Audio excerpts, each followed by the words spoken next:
Welcome to Let Me Fix This. Enjoy the video. In this video, I will show you how to make an easy faux bone broth.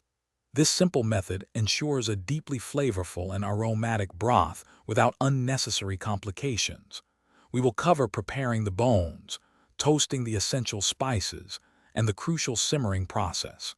Get ready to create a delicious foundation for your homemade pho, perfect for any occasion. It's a straightforward approach that yields incredible results every time. Achieving a clear and clean broth starts with proper bone preparation. Begin with 3 to 4 pounds of beef marrow and knuckle bones. First, blanch them in boiling water for about 10 to 15 minutes. This step is vital for removing impurities and any unwanted residue. After blanching, rinse the bones thoroughly under cold running water until they are completely clean. This ensures your broth will be beautifully clear and pure.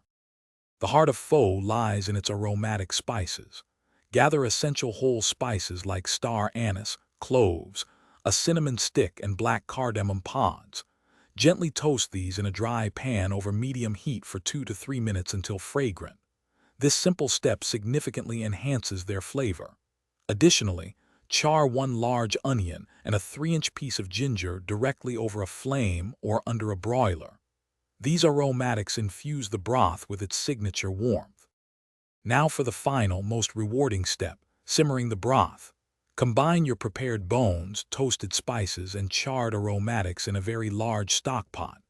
Add 12 to 16 cups of cold water, ensuring all ingredients are fully submerged. Bring it to a gentle simmer, then reduce the heat to low.